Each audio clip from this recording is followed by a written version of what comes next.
Before we get into today's show, let me tell you about the latest deal from Mike Lindell, MyPillow. Once again, the big box stores have canceled their orders simply because they don't agree with Mike Lindell's politics. They don't like it because he supports President Trump. Well, he's going to pass that savings on to you. No more middleman. And boy, does he have some great deals on the Giza Dream Sheets and the Percal bed sheets. Listen to this. Giza Dream queen size, normally $139.98. Your wholesale price, $69.99 when you use promo code Joey. King size, only $79.99. The Percal queen size, normally $89.98. Your wholesale price, $29.98 when you use promo code Joey. Just call 1-800-893-4059 or go to MyPillow.com. Always use promo code Joey. Free shipping options available. This allotment's not going to last very long. When they're gone, they're gone.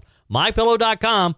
Promo code Joey. Thanks for joining me in the PhD Weight Loss and Nutrition Studios. To lose weight for the last time, visit myphdweightloss.com. Welcome in as we start another week, and not just any week, but Holy Week. Glad to have you with me. A man has been arrested after allegedly setting fire to the Pennsylvania governor's mansion as Governor Josh Shapiro and his family slept inside early Sunday morning. We have the latest details on that. The state of Arizona is set to begin removing as many as 50,000 non-citizens from their voter rolls following a lawsuit that was won by the America First Legal Fund. The Department of Government Efficiency has launched their latest project, and they want to hear from you. They want to know what government regulations you'd like to see disappear. You're going to have a chance to weigh in with a new app that's being rolled out. Speaker Mike Johnson says he's no big fan of the rumored idea to raise the top tax rate, saying he wants to lower taxes for everyone, not just the wealthy.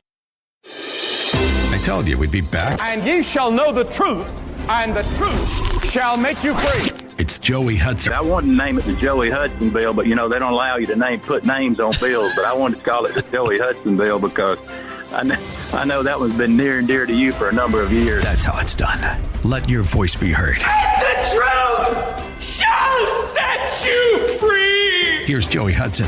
A man was arrested yesterday for allegedly setting fire to the Pennsylvania governor's mansion as Governor Josh Shapiro and his family slept early Sunday morning. At a press conference yesterday, authorities named 38-year-old Cody Balmer as the suspect. Balmer will be charged with attempted murder, terrorism, aggravated arson, and aggravated assault against an enumerated person. Pennsylvania State Police Lieutenant Colonel George Bivens told reporters at a news conference yesterday that Balmer had hopped a fence before the incident, which took place around 2 a.m. The suspect also made homemade incendiary devices. He said the official explained he actively evaded troopers who were here to secure the residence. While we were searching, when he attacked at the residence, he broke in and set the fires. Now, I don't quite understand how this happened. I mean, I've never been to the Pennsylvania governor's mansion. I've been to the South Carolina governor's mansion. And I don't know how anybody would ever even get close enough to set Governor Henry McMaster's home on fire. There's so much security. There's walls you have to get over.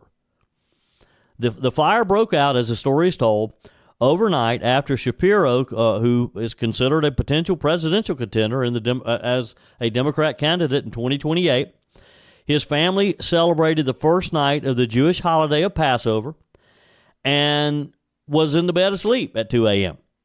At the news conference yesterday, Governor Shapiro denounced the arson in a very emotional speech. He said, "This kind of violence is becoming far too common in our society, and I don't give a damn if it's coming from one particular side or the other, directed at one particular party or another, or one particular person or another. It's not okay, and it has to stop. We have to be better than this." Earlier on Sunday, Governor Shapiro posted on X that he and his family awoke at 2 a.m. to the police banging on their door after an arsonist set fire to the mansion. He said, "Thank God no one was injured and the fire was extinguished." Shapiro wrote, and he said, "Every day we stand with the law enforcement and first responders who run towards danger to protect our communities. Last night they did so for our family, and Lori and I are eternally grateful to them for keeping us safe." No one was injured, fortunately. The fire was extinguished, and officials said that the fire caused significant damage to a portion of the residence. Some of the photos that have been posted look like that it almost just completely burned a couple of rooms. It's just crazy. Again, I don't know how he ever got close enough to the governor's mansion to actually set it on fire. The White House is gearing up for an extraordinary celebration this week, of course, Holy Week. President Donald Trump released a statement yesterday. He's participating in a number of events to celebrate and honor the holiday. The new White House Faith Office organized a whole week of Holy Week activities this week. Jennifer Korn, Faith Director of the White House Faith Office, said the newly created White House Faith Office is grateful to share that President Trump will honor and celebrate Holy Week and Easter with the observance it deserves. Throughout the week, we'll distribute a Holy Week proclamation, a special presidential video message, and host a pre-Easter dinner and White House staff Easter service. Korn said it will be a special time of prayer and worship at the White House to be shared with Americans celebrating the week leading up to Resurrection Sunday. On yesterday, the president issued a presidential Easter proclamation. Later today, the president is expected to release his Holy Week video and will host an Easter dinner Wednesday evening. The dinner will feature hymns from the Marine Corps Band, the Christian opera singer Charles Billingsley, prayers and remarks from President Trump, too, as well. Christian pastors, priests, and faith leaders are expected to attend the dinner along with the president. White House Press Secretary Caroline Leavitt and Pastor Paula White said that a number of pastors from around the country from various Christian faiths will be present.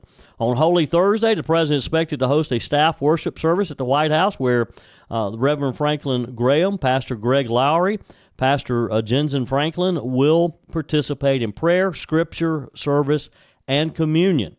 During the service, an ensemble from Liberty University will perform worship music as well. Leavitt said President Trump promised millions of Christians across the country that he would create a White House Faith Office, and he delivered on that promise.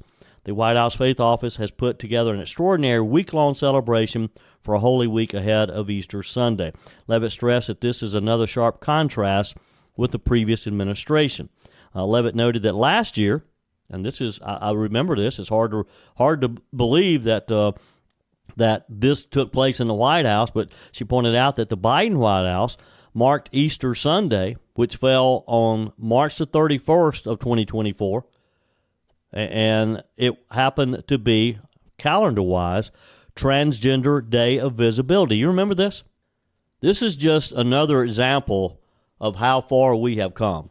So last year, and the White House released this as a reminder of a statement that the Biden White House released last year. It went like this. On Transgender Day of Visibility, we honor the extraordinary courage and contributions of transgender Americans and reaffirm our nation's commitment to forming a more perfect union where all people are created equal and treated equally throughout their lives. Now, wow. That was part of last year's Easter celebration under the Biden administration. It went on to say, today we send a message to all transgender Americans. You are loved, you are heard, you are understood, you belong, you are America, and my entire administration, I have your back.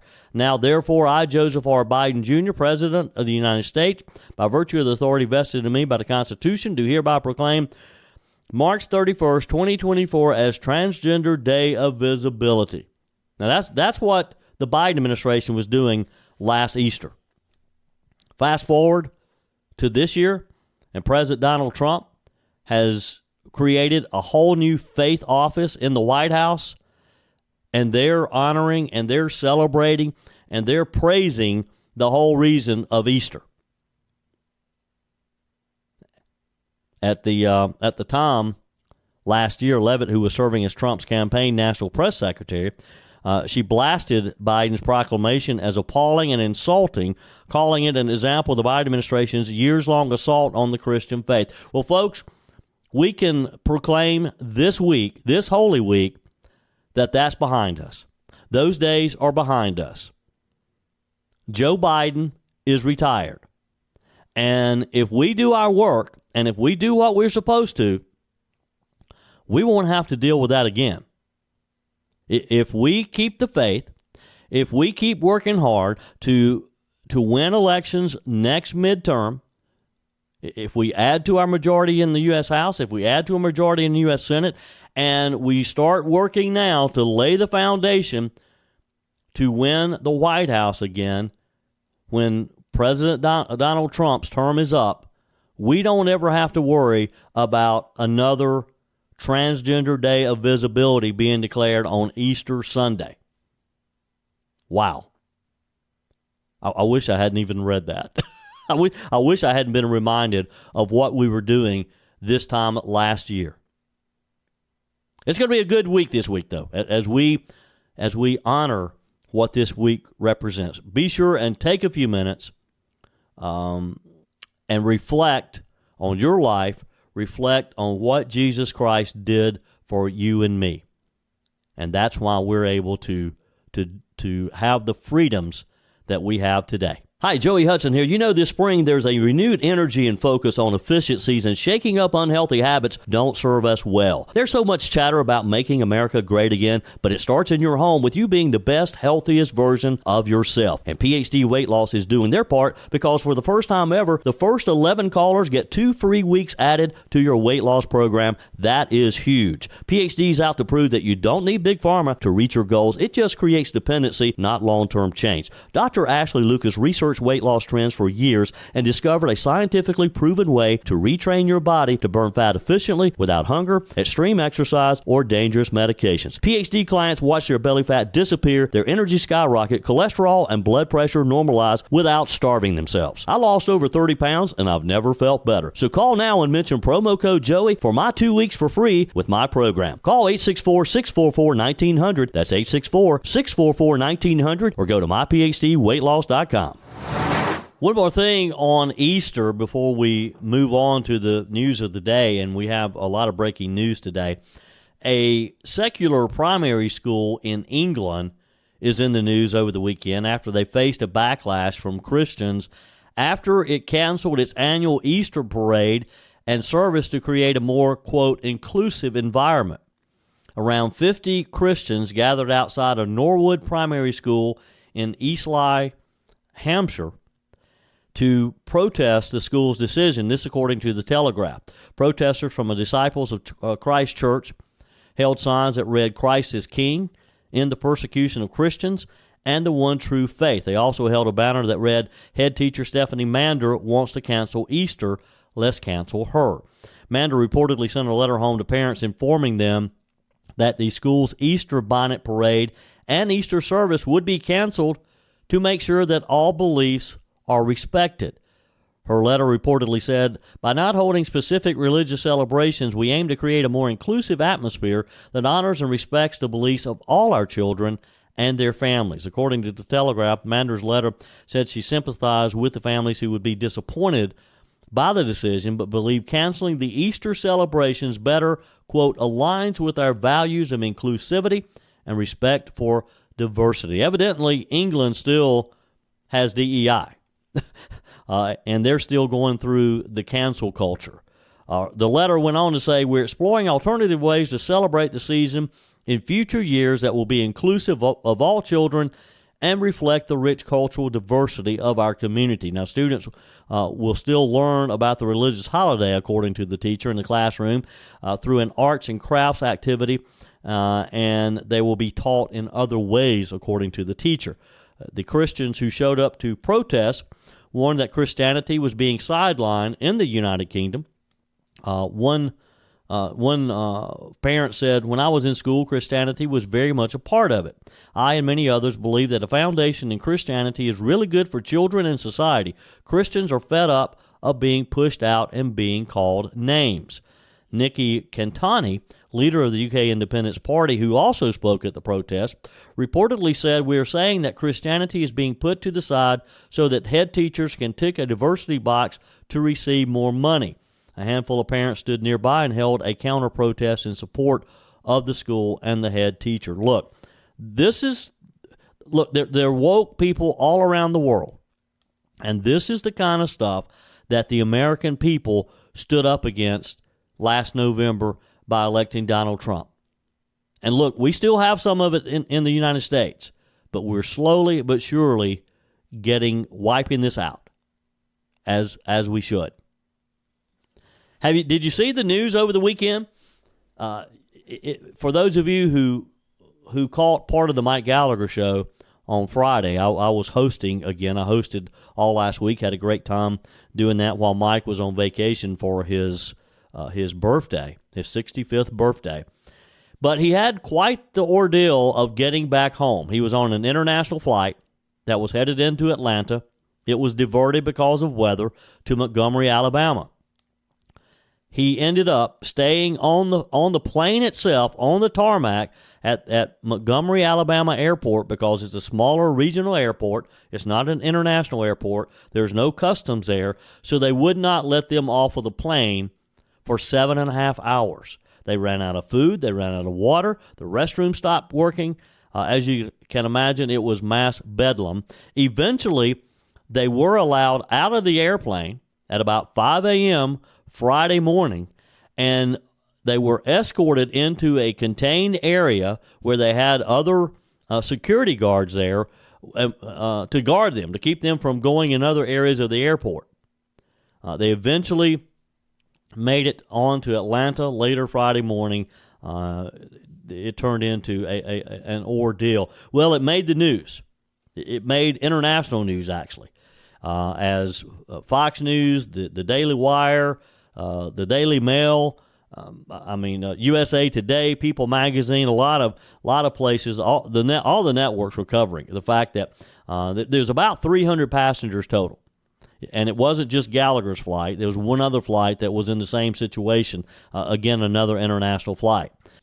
In a statement that Delta Airlines released, they said, flight crews always looking to ensure the safety of all Delta customers and people selected Montgomery, Alabama for a diversion point and plan to continue to Atlanta once inclement weather cleared.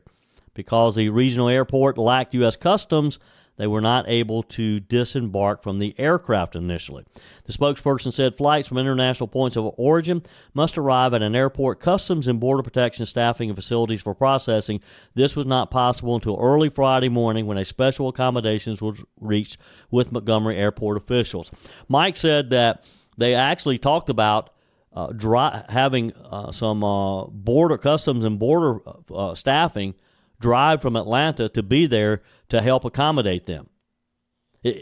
I can't imagine sitting on an airplane for 7.5 hours, and especially once they ran out of food.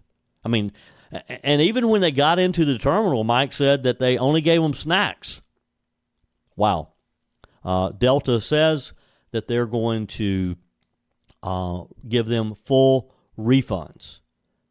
I think they owe them full refunds plus maybe another free trip somewhere. What do you think? I mean, there is a Department of Transportation regulation that was put into place a few years ago when this happened a number of times. And it says that airlines cannot keep you on an airplane for more than 3 hours in a domestic flight situation and 4 hours for an international flight situation. So they passed this by almost 4 hours. What do you think is the appropriate response from Delta? Now, again, they're saying that they're going to give them full refunds, but isn't it more than just a refund, just giving them their money back on that flight? Delta says that they are going to be contacting each individual passenger to talk with them so that they can better improve how they could handle this if, in fact, this were to happen again. Would you be happy with just a refund? Or are you going to want a little something extra? Text me, email me, joe@joeyhudson.com.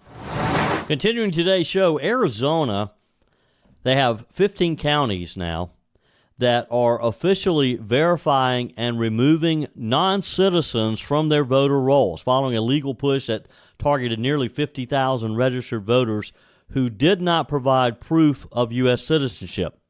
Now, you may recall this. It made headlines at the time when we found out that because of some new laws in Arizona, they were not requiring voters to provide proof of U.S. citizenship at the time they were registering. So there was suspicion that a number of potentially non-citizens who were registering to vote in Arizona, the America First Legal group they decided they were going to challenge this, thank goodness. And as a result of their lawsuit, which they won, by the way, they filed it on behalf of a conservative group, ezaz.org, and a naturalized citizen named Yvonne Cahill. The lawsuit claimed that Arizona counties weren't complying with a state law that requires proof of citizenship to vote in state and local elections and mandates monthly checks to ensure only citizens are on the rolls. In other words, you got to trust and verify. AFL Senior Counsel James Rogers said this settlement is a great result for all people in Arizona. Even though a 2013 Supreme Court decision blocked states from demanding more than the federal standard, which only requires voters to check a box affirming citizenship, Arizona still requires actual proof of citizenship to vote in state and local elections. People who can't provide it are designated as federal-only voters, meaning they can vote only in federal races like president or Congress. And that's what we have to change next. That's what we have to fix. That's what President Trump, I don't know if he could accomplish that with an executive order. I suspect it has to have action of Congress. But there's no reason why people who are voting in federal elections should not be held to the same accountability. That they should be forced to show, to demonstrate, to prove that they are American citizens. According to AFL, counties hadn't been doing enough to verify whether people were on the federal-only list or and were actually U.S. citizens or on the list that could vote in local and state elections. The lawsuit argued that counties were ignoring tools they had, like access to Department of Homeland Security databases, to confirm citizenship. As a result of the legal action, all 15 counties are now working with DHS to do just that. Now, it shouldn't have taken a lawsuit to force them to do this. I mean, you would have thought that some nice state bureaucrat in Arizona would have thought enough of their own elections to do this on their own. But like so many things that we're being confronted with these days, common sense doesn't always prevail unless you take them to court, unless you sue them. For those who are on the rolls and are found to be citizens, they'll be moved over to the regular voter list and allowed to participate in all elections. Non-citizens will be removed from the rolls altogether, as they should be.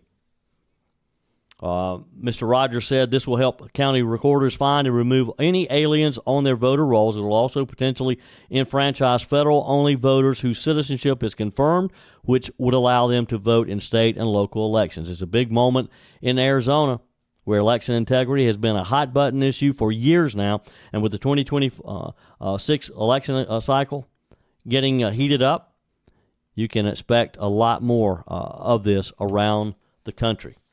President Donald Trump signed a new memorandum on Friday giving the U.S. military direct control over a strip of federal land along the southern border.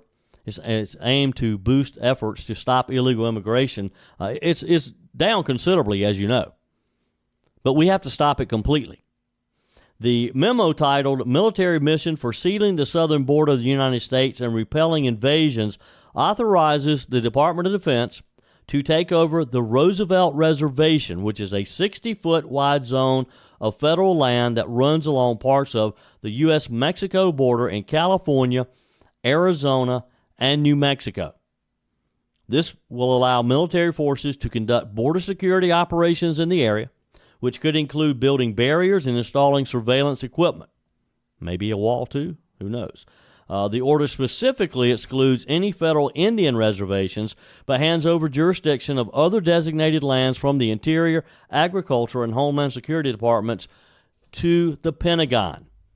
Trump's memo emphasized the seriousness of the situation, calling the southern border under attack from a variety of threats.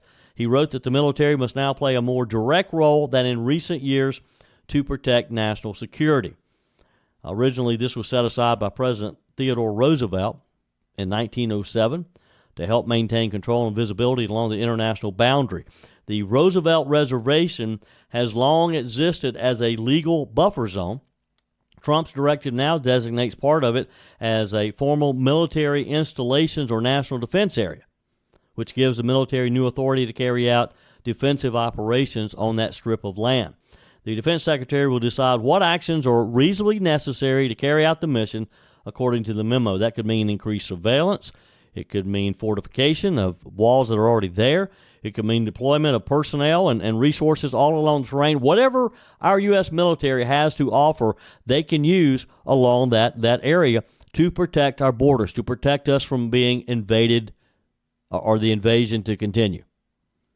The directive comes, of course, at a time when the administration continues to ramp up enforcement, to redefine the role of the military in domestic immigration control, and it signals a deeper involvement of armed forces at the southern border. And why not? I've never completely understood why we would not have our military at the border to protect the invasion. I mean, that's what they're doing, right? We're being invaded at the southern border. Why not use our military to stop it? The reason we haven't is because Joe Biden didn't want to. Joe Biden, Kamala Harris, they didn't care that people were coming into the border. Donald Trump, it's a whole different ballgame. And he's going to use whatever tools he has at his disposal to stop whatever is left of the bleeding. And again, it's down considerably. And kudos to Trump for doing so. But we have to eliminate it completely. Absolutely. Plug all the holes along that border, and if our military can help do that, I'm all for it. What about you? In more tariff news, there's been some confusion since with all the debate about the tariffs, what it's going to affect, what it's not going to affect. Last week, at one point, it appeared that certain items from China might be exempt. For example, iPhones and other Chinese devices similar to iPhones, technology, you might say. And it appeared that these were going to be exempt because soon after the tariffs were announced, you started to see all these stories about a $2,300 iPhone. And that seemed to get a lot of people's attention because a lot of us have iPhones. I have one myself. Well, Trump said on Truth Social yesterday, nobody, in all caps, bold letters, is getting off the hook. There was no tariff exception announced on Friday. These products are subject to the existing 20% fentanyl tariffs, and they are just moving to a different tariff bucket. He said, we are taking a look at semiconductors and the whole electronic supply chain in the upcoming national security tariff investigations. So here's what happened. Late in the day on Friday, Trump's team filed a rule that exempted a myriad of electronic devices from the president's reciprocal tariffs on Chinese imports to the U.S.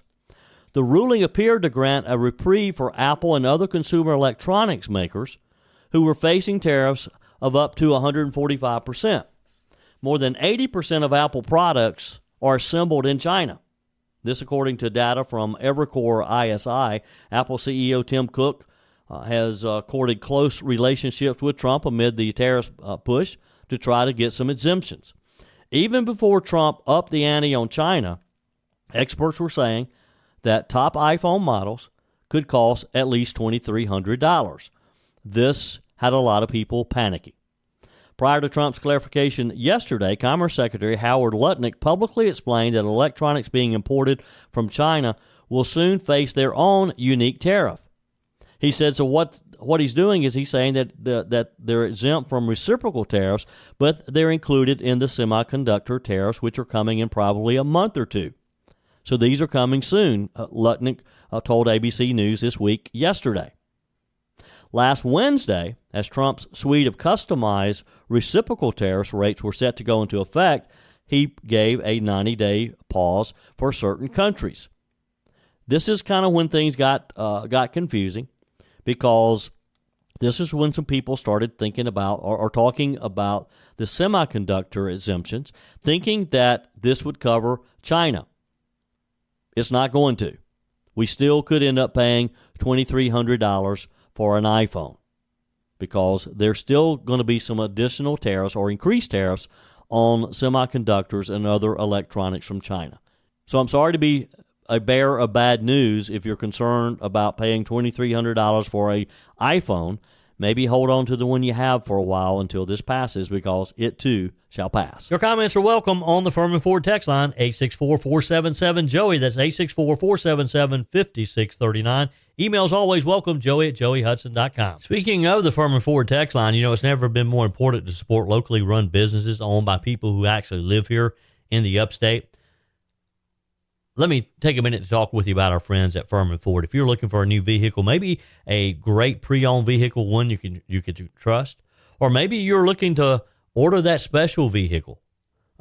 Either way, if you want a new one, a brand new one, or a pre-owned that you can trust, the folks at Firmin Ford, they're there to help you. Their name is on the sign because their name is on the line, because every single transaction is important to them. Jim Firmin, Matthew Firmin. They do business the right way. When you stop by, when you give them a call, or maybe when you just send them a quick email, you're always going to have access to a member of the Firmin Ford family. And by the way, they also offer great service, and you're not going to have to wait weeks and weeks to get it done. And you do not have had to purchase your vehicle at Firmin Ford. Doesn't even have to be a Ford. They service all makes and models. Visit my friends at Firmin Ford online at firminford.com, firminford.com. Wrapping up another show today, did you happen to catch the Masters yesterday? The 2025 Masters, it had truly an electric finish as the leaderboard entered the final round with all eyes focused on the customary green jacket, of course. It's the first major championship of the year if you follow golf. If you don't, a lot of people still love the Masters, even for people who don't necessarily consider themselves golf fans, because just watching the beauty. Plus, it sort of symbolizes Easter with all of the azaleas and the blooming flowers. The grounds are beautiful in Augusta. If you ever have the opportunity to go. It is a blessing to see God's beauty around that golf course. Tickets are hard to get. In fact, they're almost impossible to get, and they're very expensive. But if you have a chance to go, be sure and go. This was the 89th playing of the tournament, and boy, is there a lot of money involved. The Masters announced on Saturday that it had a record $21 million purse that would be divided among 53 players who had made the cut and who played over the weekend at Augusta National. A record $4.2 million was awarded to the 2025 champion, which, by the way, was Rory McIlroy. And that completed the Grand Slam for him. That was the fourth of the major. It had been a tournament that has eluded McIlroy. He has come close a number of times and choked. And he almost did yesterday. I mean, that's why it was such an exciting finish, because Rory at one point had like a four-stroke lead. Then he had a couple of bad holes, a couple of bogeys. Hit one in the water, which is just unheard of after he had done a safe layup. Then he just chipped it into the water. Kind of looked like one of my shots. But anyway, it was a great tournament. Peg and I and Jesse and Simon were glued to the TV as it came down to the wire. All Rory had to do was make what appeared to be a fairly easy putt. He missed it by an inch, sent it into playoffs, and with Justin Rose. So they did one playoff hole, and Roy was able to win it with that. Guess what he won? $4.2 million. Look, second place wasn't bad. Justin Rose went home with $2.2 million. Third place, $1.4 million. Fourth place, just over $1 million. Fifth place, $840,000. Sixth, $756,000. Seventh, $703,000. Eighth, $651,000. Ninth, $609,000. 10th, $567,000, and on down the road. The Masters is the only tournament that I know of that pays you even if you lost. Pays you very handsomely. Even people players who did not make it into the weekend, who didn't make the cut on Friday, every person who played got a $25,000 check, whether you played over the weekend or not. The 50th place person or the 50th place player in the weekend got $52,920. That's a pretty good weekend of golf, isn't it? Wow. The federal government launched a new tool that basically is going to give regular people like you and me a say in cutting government red tape. Here's the story. Earlier in the month, the Department of Government Efficiency, yes, another initiative of Elon Musk, known as DOGE, teamed up with the Office of Management and Budget and the General Services Administration to roll out a new feature on regulations.gov. It's a deregulation module where Americans can submit suggestions for rules they think should be scrapped. So keep that in mind. Regulations.gov. If you forget it, just email me, joey@joeyhudson.com. You can text me. You can also leave me a message on the MyPillow message line, 864-477-JOEY, 864-477-5639. Always use promo code Joey when you go to MyPillow.com, and you'll get the very best savings. Those Giza Dream Sheets are still heavily discounted. You're going to get the wholesale price because the big box stores canceled their order again this spring. So you're going to get a huge savings. Just an example, when you go to MyPillow.com, use promo code Joey.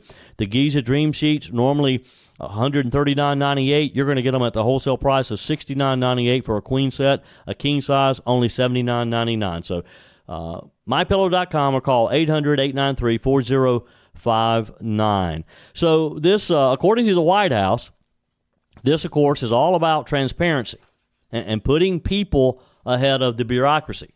That's kind of refreshing, isn't it? DOGE is combining the administration's goals of adding transparency, slashing waste, fraud, and abuse by offering the American people the unique opportunity to recommend more deregulatory actions, according to spokeswoman Taylor Rogers. DOGE was created as a high-powered task force led by Elon Musk, and boy, have they done some great things so far, and they're just getting warmed up. This is probably one of the most exciting things I've heard, though, and they've done some exciting things. But to actually have a way that you and I can go online, and if there's a regulation or some red tape that we think should be either eliminated or streamlined, and to be able to have an outlet that we can go to and suggest this be eliminated, that's government by the people, isn't it? Of course, under Musk's leadership, DOGE has not only been focused on cutting costs and staff, but is quietly reviewing which regulations could go on the chopping block. Back in February, President Trump directed agencies and DOGE to take a hard look at current rules and to figure out what could go. What do we not need? If there's a regulation, someone's going to need to justify it. Last week, he signed a memo, the president did, fast-tracking the process by allowing some regulations to be removed without the usual public notice and comment period, a process that can take a year or more. And that's a regulation in itself that needs to go away, right? To delay taking action, to have hearings and a public comment period. Look, if a agency head, if a cabinet secretary sees a regulation that is preventing their agency from being effective, they should be able to eliminate it right away. Don't you agree? Shouldn't have to be a public hearing. Shouldn't have to have all these notices filed in the Federal Register. Just eliminate it. Cut it out. Now, with the new online portal, and it's live now, anyone can flag a regulation that they think is unnecessary. The site prompts users to identify where the rule comes from and explain why it should be eliminated. So go to the site, check it out. Maybe you're in a particular industry. Maybe you work for the federal government.